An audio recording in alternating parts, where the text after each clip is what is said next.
పెళ్ళైనా పండగైనా వేడుక ఏదైనా పట్టు చీరల ప్రత్యేక వేదిక వారాహి సిల్క్స్. గంగా నదిలో ఇఫ్తార్ విందు. గంగా నది ఏంటి, ఇఫ్తార్ విందు ఏంటి అనుకుంటున్నారా? ఎస్, కొంతమంది గంగా నదిలో ఇఫ్తార్ విందులు చేసుకోవటం ఇప్పుడు కలకలం రేపిన అంశంగా మారింది. వారణాసిలోని పవిత్ర గంగా నది, హిందువులు చాలా పవిత్రంగా భావించేటువంటి నది గంగా నది. ఇంకా చెప్పాలంటే చాలా సుదూర ప్రాంతాల నుంచైనా ఒక్కసారైనా గంగలో మునిగితే పాపాలు పోతాయి అంటారు. అంత పవిత్రంగా భావించేదే గంగా నది. ఇందులో ఇఫ్తార్ విందు ఏర్పాటు చేసుకున్నారు కొంతమంది ముస్లిం యువకులు. సరే, ఇఫ్తార్ విందు ఏర్పాటు చేసుకున్నారు, బాగానే ఉంది. దాని తర్వాత వీళ్ళు చేసినటువంటి చర్య ఇప్పుడు ప్రతి ఒక్కరు కూడా కోపం తెప్పిస్తుంది. బోటుపై ప్రయాణిస్తూ చికెన్ బిర్యానీ సహా వివిధ రకాల ఆహార పదార్థాలను చక్కగా తిన్నారు. తిన్నటువంటి యువకులు మిగిలినటువంటి మాంసం ఎముకలను గంగా నదిలో పడేశారు యువకులు. ఇఫ్తార్ విందు ఏర్పాటు చేసుకోవడంపై ఇప్పుడు హిందూ సంఘాలు ఆగ్రహం వ్యక్తం చేస్తున్నాయి.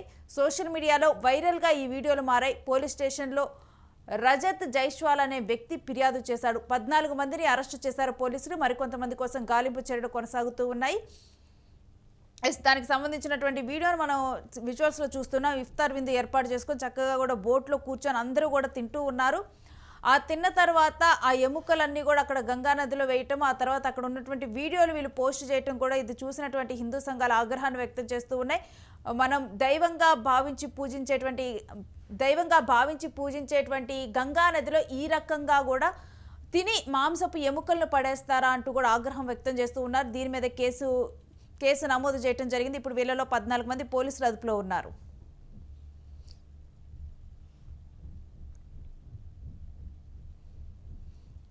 ఇక ఈ అంశం గురించిన డీటెయిల్స్ మా ప్రతినిధి సతీష్ అడిగి తెలుసుకుందాం. ఎస్ సతీష్, ఈ అంశం గురించి పూర్తి డీటెయిల్స్ ఏంటి? ముఖ్యంగా వారణాసిలోని పవిత్ర గంగా నదిలో పడవ పైన ఇఫ్తార్ విందు నిర్వహించి మొత్తం కూడా గంగా ఏదైతే గంగా నది ఉందో మొత్తం కూడా అప్రదిష్ట పాలు చేసిన పరిస్థితి కనబడతా ఉంది. ముస్లిం యువకులు దాదాపు 13 మంది ముస్లిం యువకులు కేవలం మీ సోషల్ మీడియాలో వైరల్ కోసం ఈ ఉదాంతం అంతా కూడా చేసిన పరిస్థితి కనబడుతుంది. ప్రస్తుతానికి వాళ్ళైతే అరెస్ట్ చేసి పోలీస్ స్టేషన్ లో ఉన్న పరిస్థితి అయితే కనబడుతుంది. ముఖ్యంగా వారణాసిలోని పంచగంగా ఘాటు సమీపంలో గంగా నది మధ్యలో ఒక పడవతో ఈ మొత్తం కూడా 13 మంది ఇఫ్తార్ విందును ఏర్పాటు చేసుకున్నారు. ముఖ్యంగా ఇఫ్తార్ విందును ఏర్పాటు చేసుకొని అక్కడ మొత్తం కూడా అంతా పడవలో సెటప్ అంతా చేసుకొని మంచిగా చేసుకున్నారు. కానీ ఏదైతే వాళ్ళు తిన్నటువంటి మటన్ కావచ్చు, చికెన్ కావచ్చు, మొత్తం కూడా పార్టీ చేసుకున్న తర్వాత ఇఫ్తార్ విందు చేసుకున్న తర్వాత మొత్తం మిగిలినటువంటి మాంసాహం సంబంధించినటువంటి అవంతా కూడా పవిత్రమైనటువంటి గంగా నదిలో పారేయడం, అదంతా కూడా ఫోన్ లో చిత్రీకరించి సోషల్ మీడియాలో పెట్టడం, ఇదంతా కూడా ఈ ఉదాంతానికి దారితీసింది. మరి ముఖ్యంగా ఇది హిందూ సంఘాలు అటు బీజేపీకి సంబంధించినటువంటి బీజేవైఎం నాయకులందరూ కూడా పెద్ద ఎత్తున విమర్శలు చేస్తా ఉన్న పరిస్థితి కనబడుతా ఉంది.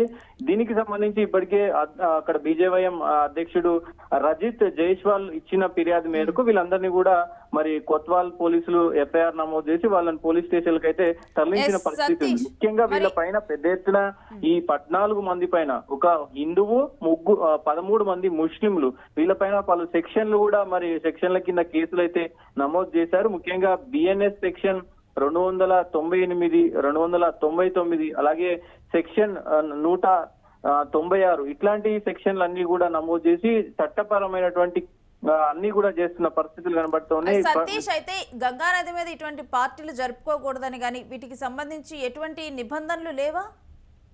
ఎస్, డెఫినెట్ గా ఇప్పుడు ప్రస్తుతం అంటే గతంలో ఎవరైతే ఈ బోటింగ్ చేసే వాళ్ళు ఉంటారో ఈ బోటింగ్ చేసే వాళ్లకు మొత్తం కూడా అటు పర్యావరణ చట్టాల కింద ఇప్పటికే సెక్షన్లు అన్ని కూడా చేసినారు. సో అవన్నీ అమల్లో ఉన్నప్పటికీ కూడా కొంత ఎవరైతే ఈ బోటు యజమాని ఉన్నాడో ఆ బోటు యజమాని మరి వాళ్ళకు సపోర్ట్ చేసినట్టు తెలుస్తా ఉంది. ఆ బోటు యజమాని హిందువు. ఆ హిందువు మరి ఆయన ఎందుకు సపోర్ట్ చేశారు, మరి వాళ్ళు అట్లా గంగా నదిలో ఎంత అంటే మొత్తం భారతదేశంలోనే అత్యంత పవిత్రమైనటువంటి ఈ గంగా నదికి మామూలుగా మన తెలుగు రాష్ట్రాల్లో అయితే గంగాకి అలాగే వారణాసికి ఒక్కసారైనా పోయి రావాలి, అక్కడ స్నానం చేసి రావాలి, గంగలో మునిగి రావాలి అంటూ కూడా మరి మనం అందరం అనుకుంటా పరిస్థితులు కనబడతారు. ఎంత పవిత్రంగా కొలుస్తామో అందరికీ తెలిసిన విషయమే. సో అలాంటి నదిలో ఇలాంటి ఘటన జరగడం ఇదంతా కూడా అంటే చర్చనీయాంశంగా మారింది. సతీష్ ఇది ముఖ్యంగా రేణు, కావాలని చేసినటువంటి చర్యగా చూస్తూ ఉన్నారా, లేకపోతే తెలిసి తెలియక జరిగినటువంటి చర్యగా భావిస్తున్నారా? అంటే ముఖ్యంగా నేను దాని గురించి చెప్తాను. ముఖ్యంగా వీళ్ళ పైన పెద్ద ఎత్తున ఏదైతే 298 సెక్షన్ 298 సెక్షన్ పైన వీళ్ళకు కేసులు విధించిన పరిస్థితి ఉంది. అయితే 298 ఏంటి అనేది మనం కనుక చూస్తే మతపరమైనటువంటి మనోభావాలను దెబ్బతీసే ఉద్దేశంతో ఆరాధన స్థలాలను అంటే పవిత్ర స్థలాలను ఇట్లా చేయడం దీన్ని వ్యతిరేకం. సో ఈ సెక్షన్ కింద వాళ్ళ పైన కేసు అయింది. దాంతో పాటు సెక్షన్ 299 మత విద్వేషాలను అవమానించే ఉద్దేశంతో ఉద్దేశపూర్వకంగా కావాలని చేసేటువంటి ఏదైతే ఈ దుర్మార్గం ఉంటుందో దాంట్లో భాగంగా ఈ సెక్షన్ 299 అనేది ఉంది. దాంతో పాటు సెక్షన్ 196/1B ఉంది. సో అది ఏంటంటే ముఖ్యంగా మతం లేదా జాతి లేదా పుట్టిన స్థలం ఆధారంగా వివిధ వర్గాల మధ్య శత్రుత్వాన్ని ప్రోత్సహించడం. అంటే ఇప్పుడు వాళ్ళు చేసిన తీరు కనుక చూస్తే ఇటు హిందువులకి ముస్లింలకి గొడవ పెట్టే అంశంగా కాబట్టి సో ఇట్లా ఈ 196 సెక్షన్ అనేది పెట్టిన పరిస్థితి ఉంది. దాంతో పాటు సెక్షన్ 270 కూడా ఉంది.